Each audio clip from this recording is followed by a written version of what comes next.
All right, everybody, welcome. We're on our Team Rhino call for March 26th. We're getting really close to the end of March. I'm heading to Dallas tomorrow for the men's leadership event. So all you guys out there, I'm going to be bringing back a lot of stuff. And I'm sure a ton of it is going to apply to the ladies on the team too. But we got 434 guys going to this event now. So it's going to be awesome. And some really successful coach speakers, as well as a guy named Bo Eason. It's going to be awesome. What else is going on? And I get to go to Oklahoma and on Sunday and meet up with Heidi and Luke and some of their coaches and do a 90-10 live event like we did in Silverdale this last weekend out there. And hopefully that's going to go good. I know the content will be good. Hopefully there'll be plenty of people there and we'll get lots of participation. So it's going to be an interesting weekend. Today, though, we're on like the third installment of our team calls about branding and social media and blogging and things like that. So kind of, figuring out and marketing yourself, basically your personal brand is what we're talking about. There's a book out there. I'll have to remember who the guy is that wrote it, but the name of the book is so perfect for this topic, and it's called People Follow You. And it's an excellent book just about the idea that when people are working with you, especially in this business, people are working with you because of you, not because of Beachbody products, not because of Shakeology necessarily. They're working with you because they like you. And number one, like I've talked about before on especially kind of harshly on our first call in this series, if they don't like you, they're not going to work with you. So if you're the type of person that they don't like the way you act on social media, they don't like the way you act in person, they don't like the way you live your life, they're not going to want to work with you or be like you. If you live in a way that motivates them and inspires them and they want to be like you or work with you, then they're going to work with you. And that's kind of what we're talking about is figuring out who those people are, how you can reach them, and what kind of stuff you're going to reach them with. And that's the real big thing we want to talk about today. Is we've talked about already your target market and your brand less extensively than I'd like to. I wish that I could give you all just a formula and be like, here it is, here's your brand, you can go do this. And I wish I could give you all the content. I wish I could give you everything to post, but I can't do that. You guys have to do that part. Okay, so we talked about your target audience and your brand. Last week we talked about social media outlets. Again, not as in-depth as I would like to, but a lot of this is up to you guys to figure out where are the social media outlets and the internet outlets and things, and maybe even the local outlets where I can talk about my brand, where I can be my brand and reach people with it.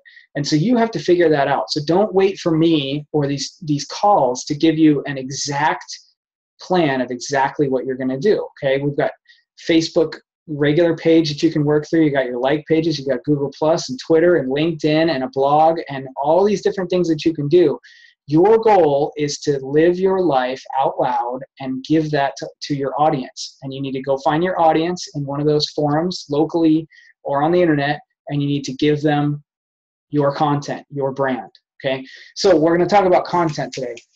And there's really two categories of content for anything that you do. And so the two categories are, number one, content that you create yourself. That's blog posts that you write yourself. That's Facebook posts that you write yourself. Those are quotes that are your own quotes, motivational quotes that you put on your own stuff. And it's directly related to your brand or your life, and it's you. And it's stuff that you create. So like that video that I posted today, I posted a video about the balance of humility and confidence. That's my content. That's my thoughts on humility and confidence. It's not me taking someone else's thoughts on it and just regurgitating them. Now, a lot of it comes from the things that I find out there. All my content comes from just being out there and having thoughts based on other things that I see. I hear my pastor preach on Sunday, and he talks about humility. That turns into how that relates to my business, and how that relates to my family, and how that relates to my kids, and how that relates to other things. And then I create a piece of content that's my content that has my thoughts in it. So that's content creation is the first one. The other one is content curation, or curating content, C-U-R-A-T-E, I believe is how you spell that. And that is reposting, resharing, using content that is actually by other people. Okay, so those are really the only two options, right? Either you create the content or you share it from somebody else. Okay. I don't really have a formula of how much of each there should be. I personally like to have way more of my own content that I create than curated content, unless you consider jokes, because I use a lot of jokes that would be considered curation, right? Because I'm taking a joke that I found on the internet, a meme that I found on the internet, and I'm reposting it. Okay.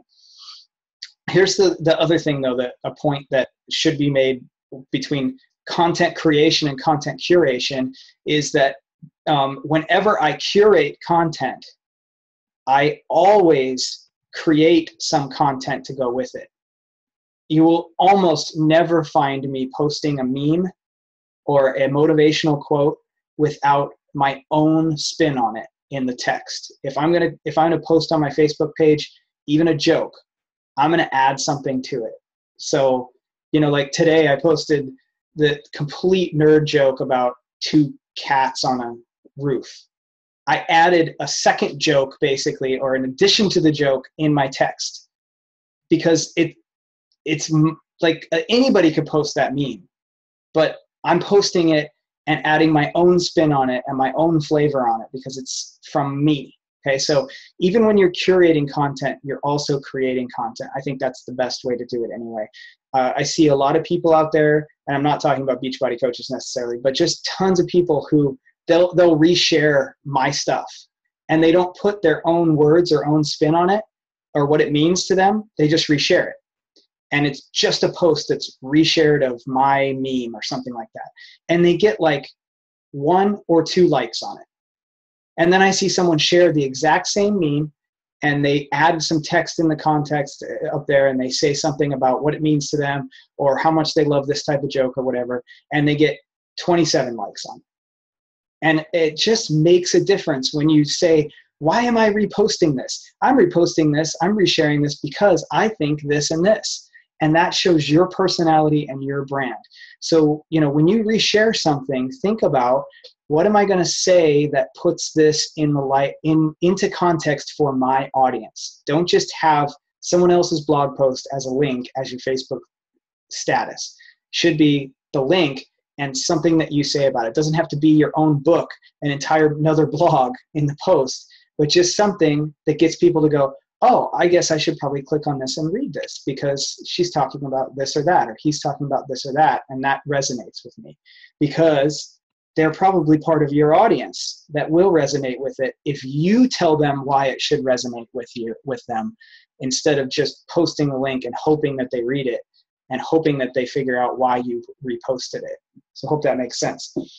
So let's talk about content creation, where you're creating the entire content, and just some basic pointers within that. I can't tell you, because I'm not your brand, I can't tell you exactly what to post, but some things that you should make sure that you're doing is, first of all, overarching concept is you want people to really understand who you are through what you put out there, right? You don't want to be hiding anything.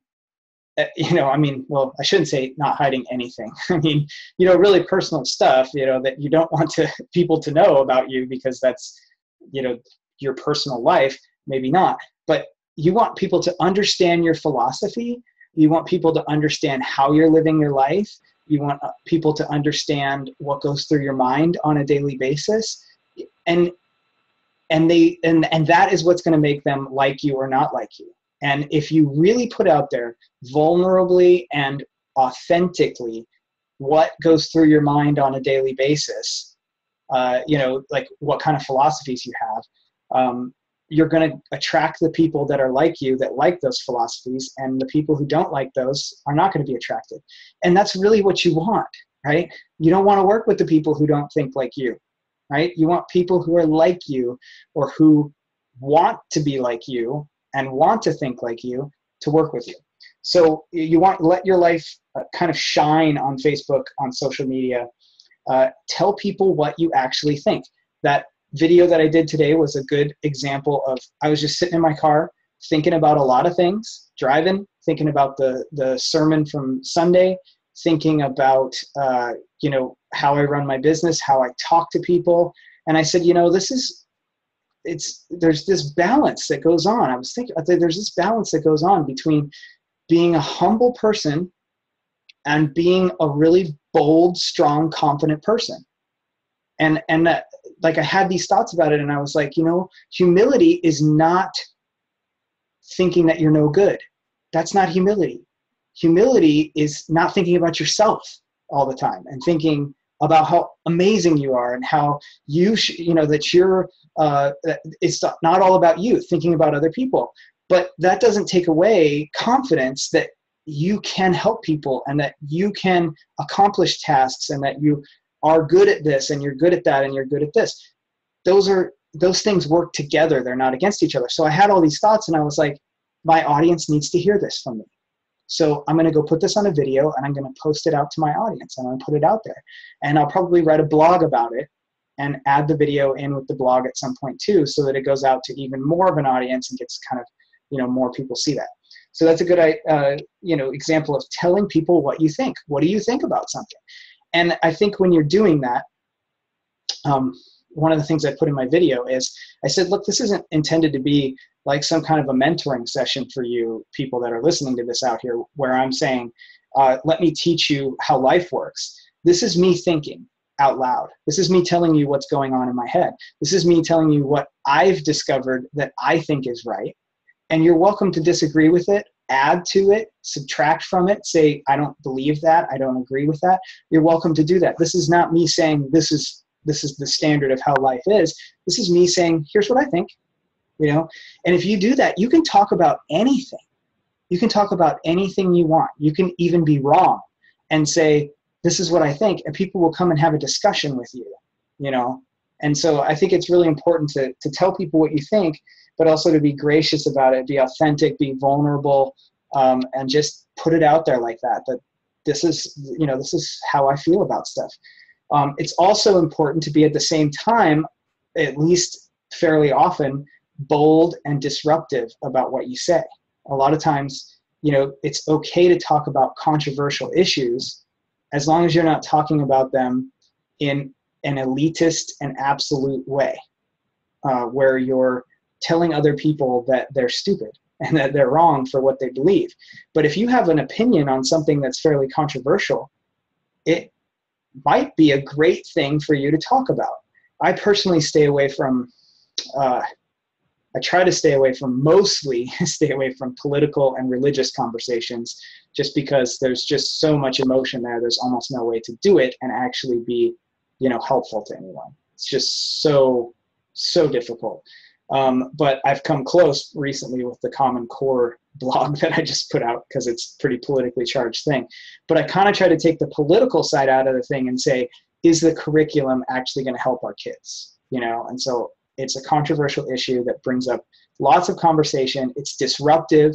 People see it and they're like, ooh, that's an interesting issue to talk about. Maybe I should read that one. I wonder what he thinks about that one.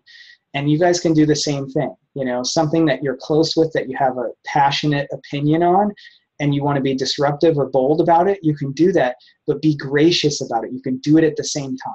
Okay. I hope that makes sense. We'll talk about that in questions if you have some, maybe you have some thoughts about something you want to post about, and we can discuss it all together. Have a consistent message in your stuff. Okay.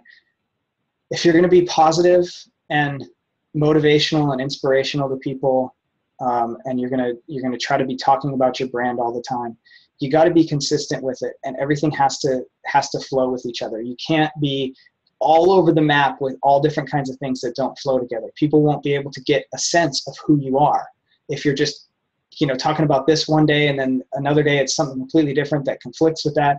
It's got to be a consistent message of who you are. Your brand is pretty narrow. It should be pretty narrow. So the things you talk about are going to be fairly consistent. I talk about family, triathlon, business, basically family, fitness, business.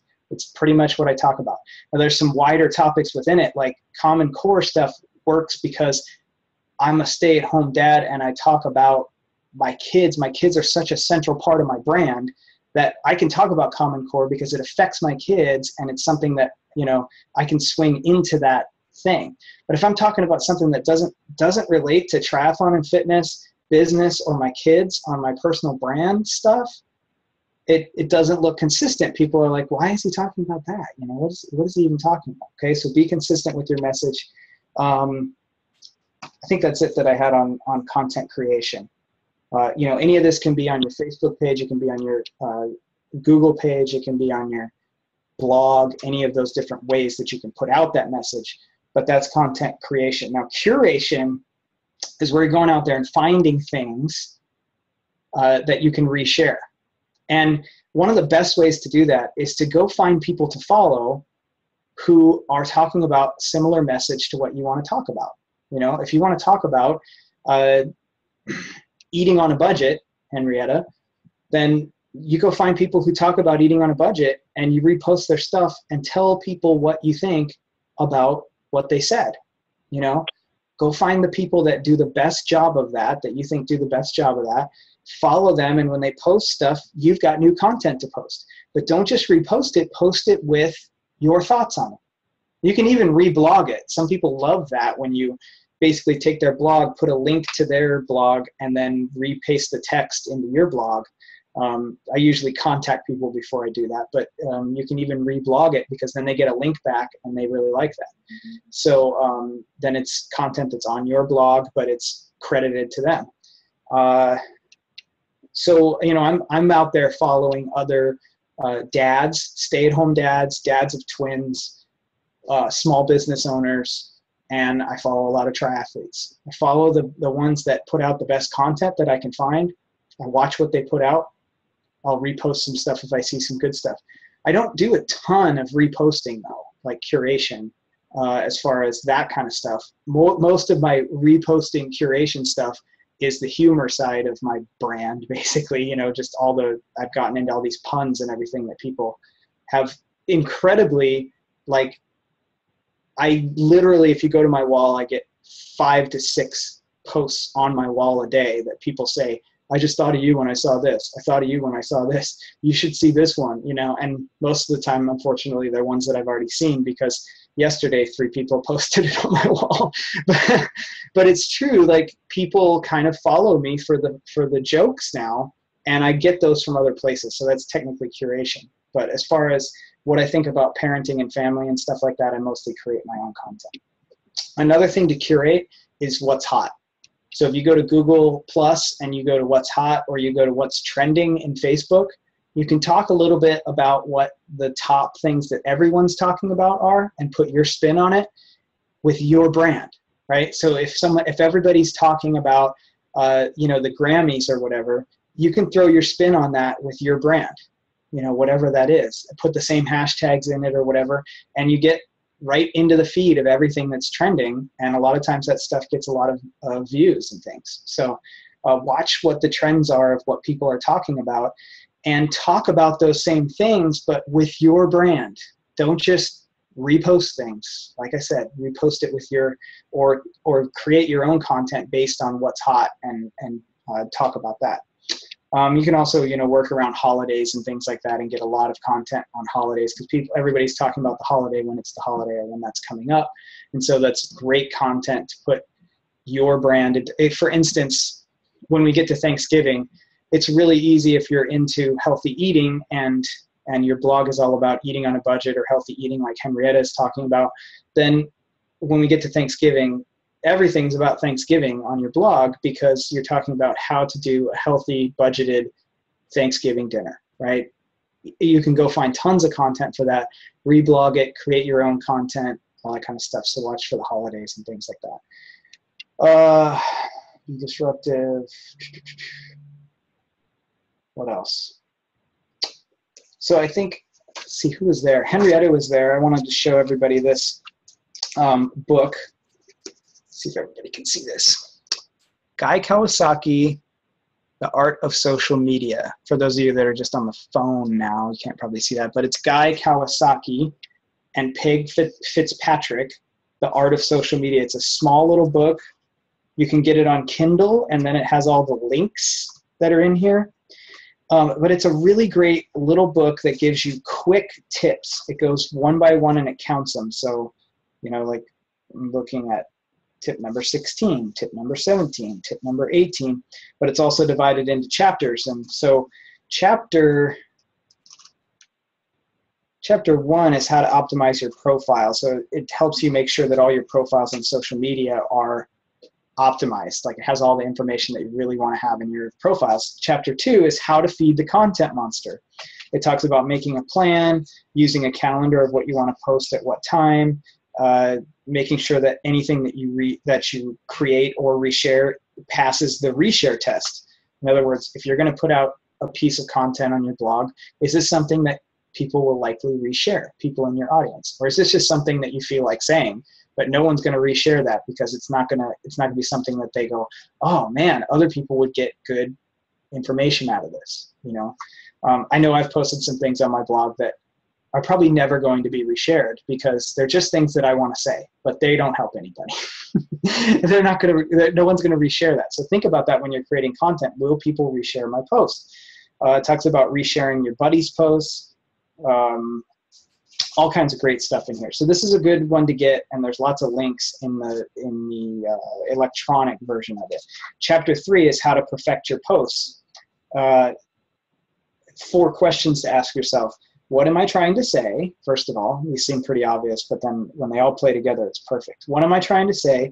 Number 2, what words will express it? Number 3, what image or idiom will make it clearer? And is the image fresh enough to have an effect? Ask those 4 things before you create your content. So you want to have a good image that will make what you say in the text clearer, and it has to be an image that's going to have some effect. Make sure that the words that you're saying are expressing exactly what you want to say. Be valuable, be interesting, be bold, be thankful, be brief, be visual, be organized, be sly, all these different things. So this is a great little book that will kind of help you. I think you can get it on Kindle for, I don't know, I think this thing was like $10. I don't know. But so I hope that gave you some ideas for content creation, content curation, and then a resource there that you can go to that will give you even more information. Let's do questions. We got a little bit of time here to kind of discuss, you know, maybe 10 minutes or so if you guys want to discuss some situations, scenarios, as Lisa would say. I always say scenarios.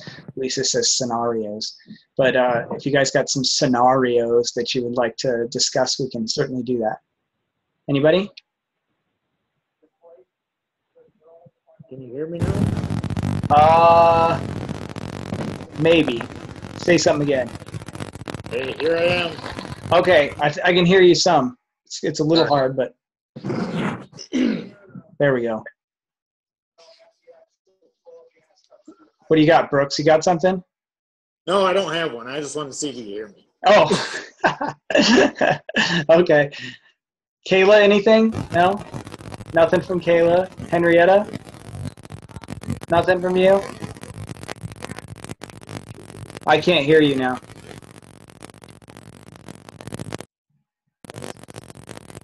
It's all scratchy. Like I think it's on, but it's all scratchy. Like I can't hear you.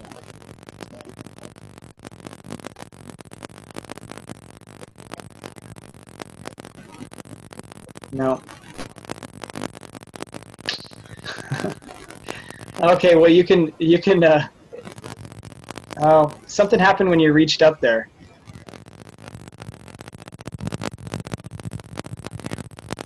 I can, like, it's so faint I can hardly hear you at all. Huh.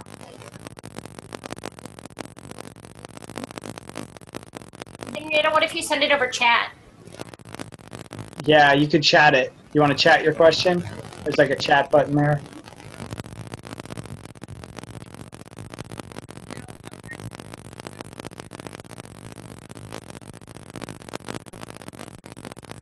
And maybe mute your mic because it's scratchy.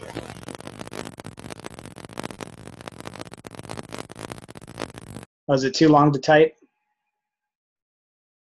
Yeah, too long to type? Okay.